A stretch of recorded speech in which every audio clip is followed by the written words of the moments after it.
Olá, meu nome é Bruna e eu vou apresentar o trabalho intitulado Levantamento de danos em construções e iminência de reabilitação, o caso do Armazém de Cisneiros, realizado em parceria com a professora Glaucia Nolasco, da PUC Minas. Esse trabalho traz uma perspectiva histórica para uma posterior análise sensorial das patologias encontradas na cobertura do galpão. Para tanto, foram elaboradas fichas de identificação como instrumentos de caracterização das manifestações. Antes do principal transporte do Brasil ser o rodoviário, o transporte mais viável e com maior investimento era o ferroviário.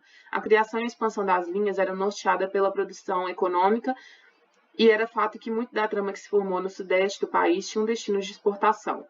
Nesse contexto, agrupados de vilas que faziam parte de rotas de troca ganharam estações e foram servidas por trens. Não foi diferente com o distrito de Cisneiros. A estação, inaugurada em 1883, pertencia no primeiro momento ao distrito vizinho, Tapiruçu. Mais tarde, com a elevação de Cisneiros ao distrito de Palmas, foi registrada com seu nome. Originariamente, a ramificação da estrada de Cisneiros tinha sua extensão até Recreio, e após ser incorporada pela estrada de ferro Leopoldina, teve seu traçado ampliado, passando por Porciúncula e seguindo até Manhuaçu. Com o desdobramento da estação, mais tarde, em 1929, foi inaugurado um galpão para armazenagem de café, que aí era pesado, ensacado e depois levado até os portos. O armazém possuía uma extensão da linha no seu interior com plataformas para carregamento do trem com os produtos do galpão.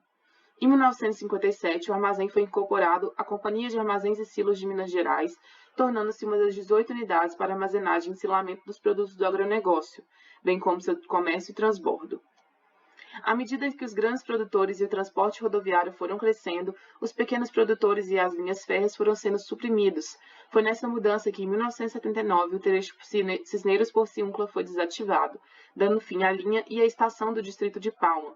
Hoje em dia, a linha apresenta vestígios, como reservatórios de abastecimento das caldeiras, monumentos reabilitados e seu traçado de ferro deu lugar às vias automotivas de circulação. A linha que passava no interior do galpão para carregamento de mercadoria também foi aterrada e o armazém foi desativado. Esse momento fez com que alguns dos materiais arquitetonicamente que compunham o local fossem saqueados, a vedação da cobertura em telha cerâmica, tubulação de cobre da drenagem e portões. Seus mais de 8.000 metros quadrados, no entanto, não perderam sua importância local. Mesmo após o encerramento das atividades primárias, o armazém serviu para funcionalidades de escolas, festas, atividades da região, bailes e etc. Tamanha sua representatividade. Em 2020, a Casenc foi dissolvida pelo Programa Nacional de Desestatização e o galpão foi arrematado em leilão para ser reabilitado, de modo a receber a sede do Instituto Tecnológico Agropecuário, que terá como objetivo trazer uma instituição de ensino para a especialização da população local. Até o presente momento, o projeto encontra-se em fase de aprovação junto à Prefeitura de Palma, embora já tenham sido feitas modificações por parte do proprietário no local. Temos aqui o conceito de reabilitação estendido a edificações não históricas, e nesse sentido, o estudo de patologias é importante para conhecer melhor o comportamento de manifestações patológicas de acordo com as características do objeto, técnicas e materiais empregados, sistema construtivo, características geotécnicas do sítio, etc. Os conhecimentos dessas características, consequentemente, é responsável pela elaboração de ações corretivas e preventivas necessárias para a conservação da estrutura, sendo possível destiná-la a outros usos, senão o original. A inspeção visual é o pontapé inicial para a caracterização de patologias e proposição de intervenções.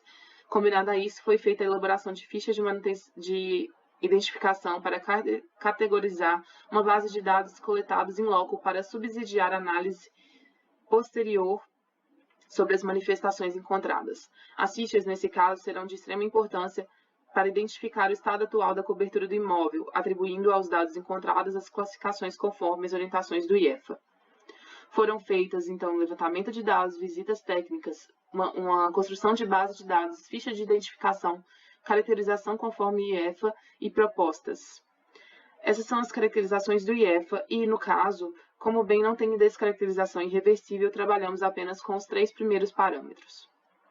O antigo armazém de silos está localizado em Cisneiros, distrito de Palma, na zona da mata do estado de Minas Gerais.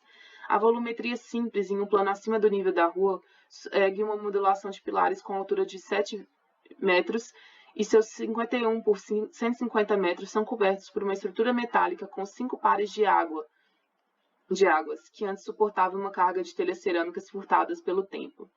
A seguir, serão apresentadas as fichas de análise elaboradas seguindo a metodologia descrita no item 3. Nós temos, então, a cobertura sendo analisada em duas faces, uma composta pela estrutura e outra pela vedação, beirais e marquises. E apesar da exposição da estrutura às intempéries, ela se apresenta em estado muito bom de conservação e apenas com manchas de ferrugem, né, não sendo apresentadas estados de corrosão. As antigas telhas elas foram subtraídas, então não existem mais. Os beirais a gente observa marcas de umidade e sujidades decorrentes da exposição direta ao meio externo. E as marquises a gente tem uma falta de cobrimento da armadura em pontos específicos e um processo de corrosão da mesma ali presente. Aqui nós temos fotos, né, do galpão na parte interna e externa, e aqui uma demonstração da marquise. É possível observar que muitas das manifestações encontradas na cobertura do galpão são decorrentes do abandono e falta de manutenção, pois os materiais nela empregados demonstram ser de boa qualidade e foram aplicados de maneira coerente com a edificação. As anomalias encontradas são decorrentes da perda de desempenho por fatores externos ou estão relacionadas ao envelhecimento natural da edificação, resultando em um estado precário de conservação, mas facilmente reversível. Por se tratar de uma construção com emprego de materiais utilizados atualmente em larga escala, possuindo padrões de uso e aplicação, além de grandes variedades de estudos, a conservação se torna muito mais simples. Assim, sugerimos as seguintes ações para conservação e posterior intervenção da cobertura. Realizar a retirada da vegetação, fazer a limpeza com lixa nas partes com corrosão mais intensa, com auxílio de escova rotativa, realizar a proteção da estrutura de aço da cobertura com uma demão primer e uma demão de tinta esmaltada sintética ou epóxi, executar o sistema de drenagem da cobertura utilizando calhas especialmente dimensionadas para que seja possível realizar os separos na pintura interna e cobrir a estrutura com telhas do tipo sanduíche com algumas peças translúcidas para melhorar as condições de iluminação, uma vez que a área das aberturas é pequena para atender à grande extensão do galpão. Vale ressaltar que um projeto bem elaborado somado a uma obra corretamente executada diminui a probabilidade de aparecimento das manifestações decorrentes da construção da edificação. No caso da reabilitação, o ponto de partida não se encontra na solução projetual, e sim na sondagem da situação atual do objeto a ser reabilitado. Daí a importância de uma inspeção meticulosa como base para uma posterior análise invasiva sobre os subsistemas.